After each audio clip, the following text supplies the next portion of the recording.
Yes, my dear students, today we will like to finish this topic. First topic is power sharing, and we have discussed about the this topic power sharing in previous classes, and also given the example of Belgium, Sri Lanka, and later on discuss something more. And today, perhaps. This class is the last class of this topic, so we will like to discuss almost all main points which are under this topic.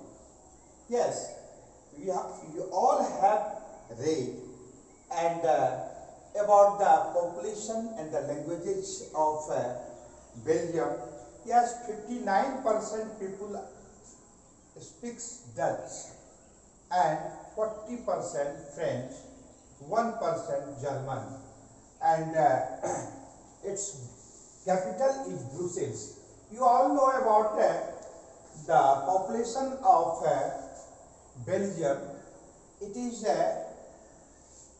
an European country, and the half population of Haryana. It means more than 1 crore population are in Belgium, and in Brussels, capital of Belgium, 80% people are living who speaks French, and you are seeing that most of the people overall in the whole country, majority. It means the majority of Belgium are Dutch speaking, but it was the good thing for Belgium. They all together decide an amendment 4 times between 1917 to 1993. And adjust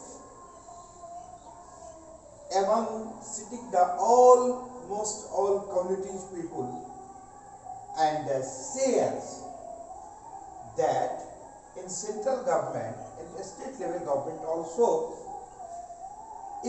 the share of the ruling of Belgium will be equal.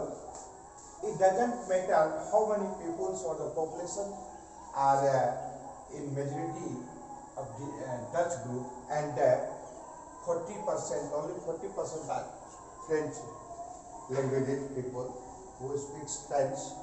यानी यह निर्भर नहीं करता कि ये ज़्यादा है तो इसका प्रतिनिधित्व ज़्यादा होगा, यानी कि सरकार बनाने में दोनों का समान अस्तित्व होगा, समान भूमिका होगी और समान रूप से एडजस्टमेंट किया गया। और यह एक बड़ा ही ज्वलंत उदाहरण है। आप लोग जब कम्युनिटी गवर्नमेंट में देखें कि लिंग्विस्टिक ग्रुप के रूप में, यानी कि जिस तरफ यानी भाषा के आधार पर जब सरकार का निर्माण होता है, गठन होता है, तो वास्तव में यह एक ज्वलंत उदाहरण के रूप में देखा जाता है।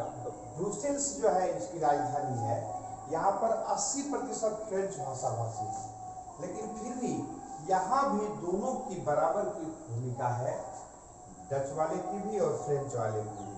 तो ओवरऑल ऐसा सामंजस्य तालमेल बैठाया गया है कि सभी का प्रतिनिधित्व बना हुआ रहे और किसी भी प्रकार का विभेद नहीं हो। और यही कारण है कि वैसे तो बहुत ही कॉम्प्लिकेटेड है, छोटा राष्ट्र है, इसलिए सुगमता पूर्वक ये समाधान हो गया, किंतु यदि बड़ा राष्ट्र होता तो फिर ज्यादा समस्या आ सकती थी।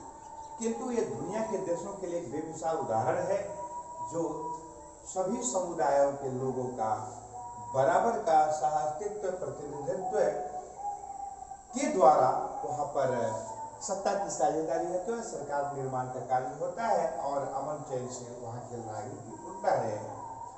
दूसरा उदाहरण इसमें दिया गया है श्रीलंका का, जो आपका पड़ोसी राष्ट्र है।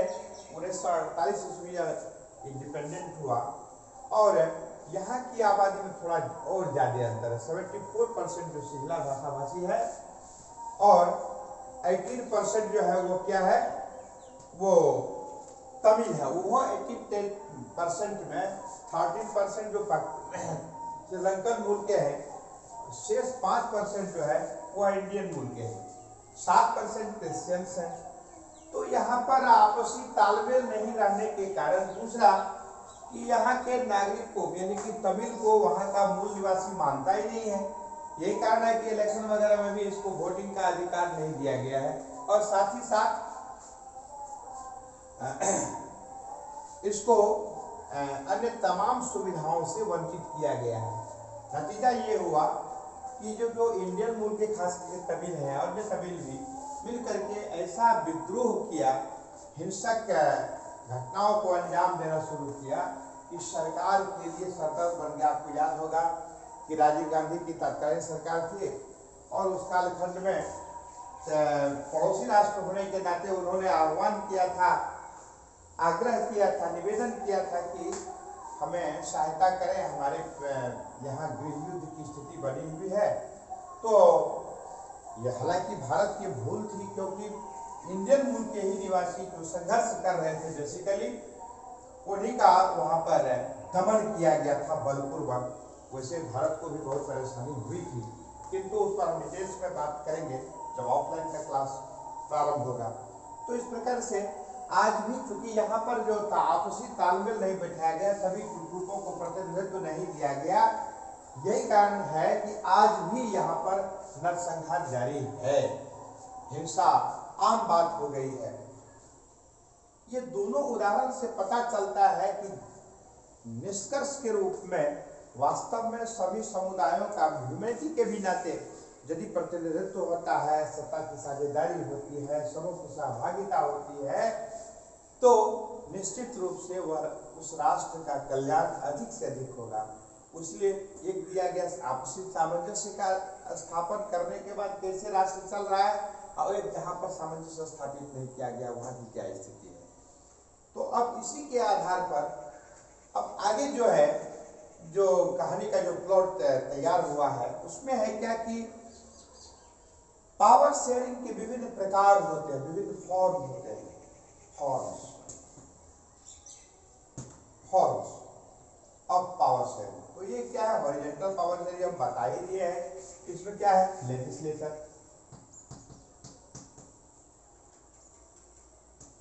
फिर क्या है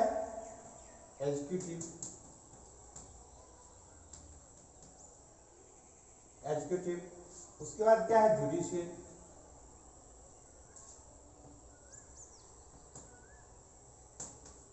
तो जब सत्ता की साझेदारी इन विभिन्न रूपों में होता है यानी लेजिस्लेचर, अब इसको डिटेल्स में हम लोग बाद में पढ़ेंगे। भारत में लेजिस्लेचर को हम लोग पार्लियामेंट के नाम से जानते हैं। एग्जीक्यूटिव जो भी कार्यपालिका है यानी ये नियम बनाने का कार्य करता है, फिर ये लागू करने का कार्य, और दोनों में किसी भी प्रकार का कॉन्फ्लिक्ट मैटर आता है उसको निराकरण का कार्य जो है ये बिल्कुल इंडिपेंडेंट ऑर्गन है, ये जुडिशियरी का कार्य होता है के द्वारा होता है। तो इसको हम कहते हैं जब पावर शेयरिंग जो विधायिका, कार्यपालिका और न्यायपालिका के रूप में यानी हॉरिजॉन्टल रूप में होता है, तो ऐसे पावर शेयरिंग को हम इस नाम से जानते हैं, यानी सत्ता के क्षैतिज हिस्सेदारी के नाम से जानते हैं। दूसरा है वर्टिकल पावर शेयरिंग, यानी कि गवर्नमेंट का जो different level of the government, यानी कि सरकार जब विभिन्न स्तर पर की सरकार होती है, जैसे एक होता है अपने यहाँ देख लीजिए, यहाँ पर इस प्रकार की व्यवस्था है, एक है यूनियन गवर्नमेंट,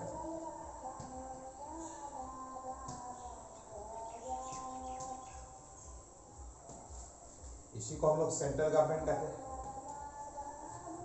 सेंट्रल गवर्नमेंट। दूसरा है स्टेट गवर्नमेंट,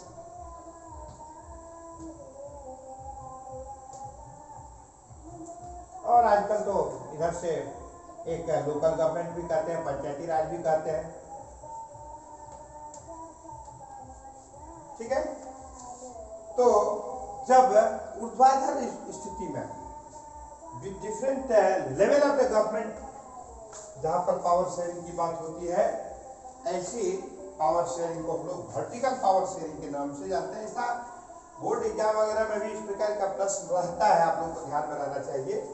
इसके बाद है कम्युनिटी पावर शेयरिंग, जहां पर लिंग्विस्टिक यानी भाषा के आधार पर जब पावर शेयरिंग होता है, तो ऐसी स्थिति में क्या होता है, पावर शेयरिंग,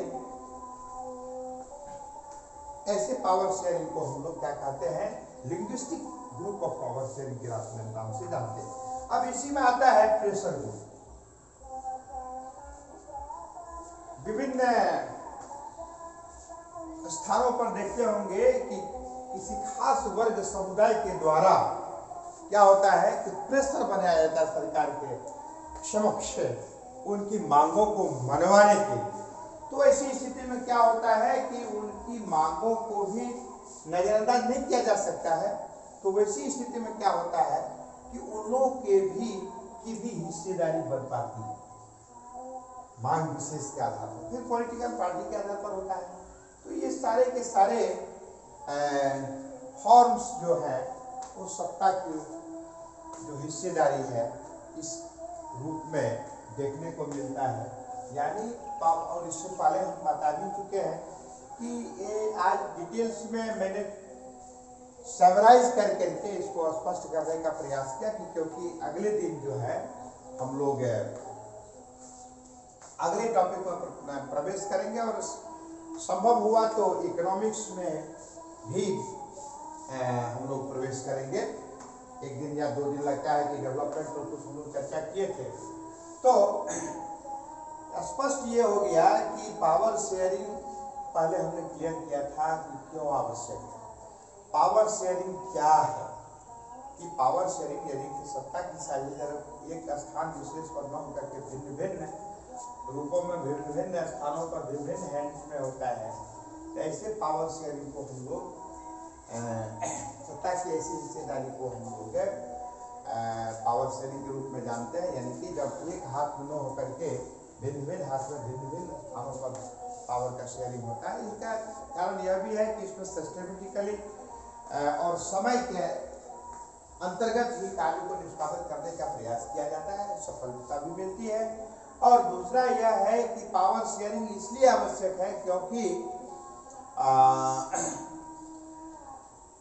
पावर का एक हाथ में ही रहने से, एक स्थान में ही रहने से पावर का दुरुपयोग, घमंड का भाव उत्पन्न हो जाता है। ऐसी स्थिति में कि जो ही मैं जो करता हूँ वही सही है, भले ही वह देश के हित में हो, जनता के हित में हो या नहीं हो। तो इस प्रकार की भावना से ग्रसित हो जाते हैं ऐसे विचारधारा के लोग, यानी ऐसे इस प्रकार के सिस्टम में, पद्धति में। और जब पावर शेयरिंग होता है विभिन्न राष्ट्रों के बीच में होता है, भिन्न भिन्न लेवल पर होता है, विभिन्न फॉर्म में होता है, तो ऐसी स्थिति में इस प्रकार की संभावना नहीं रहती। सबों की सहभागिता के आधार पर और सबों की सहमति के आधार पर निर्णय लिए जाते हैं। देश के हित में, देश की जनता के हित में कौन सा निर्णय उचित होगा, कौन सा अनुचित होगा, इस पर पूरा ध्यान रखा जाता है। और इसमें शक्ति का, पावर का दुरुपयोग भी नहीं होता है और समय के अंतर्गत विभिन्न कार्यों का संपादन करने का भरसक प्रयास किया जाता है। इसलिए सत्ता की शेयरिंग आवश्यक है। फिर एग्जाम्पल के रूप में दिया गया एक बेल्जियम का, यूरोप का छोटा सा राष्ट्र है जो हरियाणा का भी की आबादी से भी आधा है, लगभग 1 करोड़ से थोड़ा ज्यादा है। फिर विभिन्न भाषा भाषी का उदाहरण दिया गया, कैसे तालमेल बैठाया गया। फिर उसके बाद श्रीलंका के बारे में दिखाया गया है कि वहां पर इस प्रकार का तालमेल नहीं बैठाया गया, किसी समुदाय विशेष को विशेष प्रायोरिटी दिया गया, दूसरे समुदाय को महत्व नहीं दिया गया और उनका प्रतिनिधित्व को समाप्त कर दिया गया, जिसके कारण विद्रोह वहां पर आम बात हो गई। मारकाट, खून खराबा, ये क्रम जारी ही है। फिर उसके बाद इसलिए बेहतर है कि सत्ता की जो हिस्सेदारी हो, पावर का जो शेयरिंग हो, वास्तव में सभी वर्गों का प्रतिनिधित्व हो, सबों की सहभागिता हो, तो उसमें जन कल्याण की बात ज्यादा होती है और आपसी संतोष का भाव होता है, अपनत्व का भाव जगता है और राष्ट्र खंडित नहीं होता है। तो फिर उसके बाद इसको पावर शेयरिंग का विभिन्न रूप के बारे में हम लोगों ने चर्चा की। हॉरिजॉन्टल पावर शेयरिंग, इसमें कार्यपालिका, विधायिका, न्यायपालिका के बारे में हम लोगों ने चर्चा की।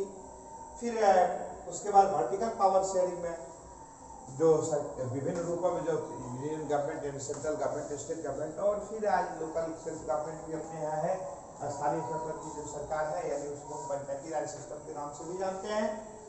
तो उसके बाद फिर ग्रुप शेयरिंग, प्रेशर ग्रुप है, पॉलिटिकल प्रेशर है, पार्टीज है, कम्युनिटी में गवर्नमेंट है यानी लिंग्विस्टिक ग्रुप्स है। तो इन तमाम फॉर्म्स को हम लोगों ने देखा। तो आज की कक्षा में इतना ही, जिस टॉपिक पर विशेष और कुछ नहीं है, याद रखेंगे।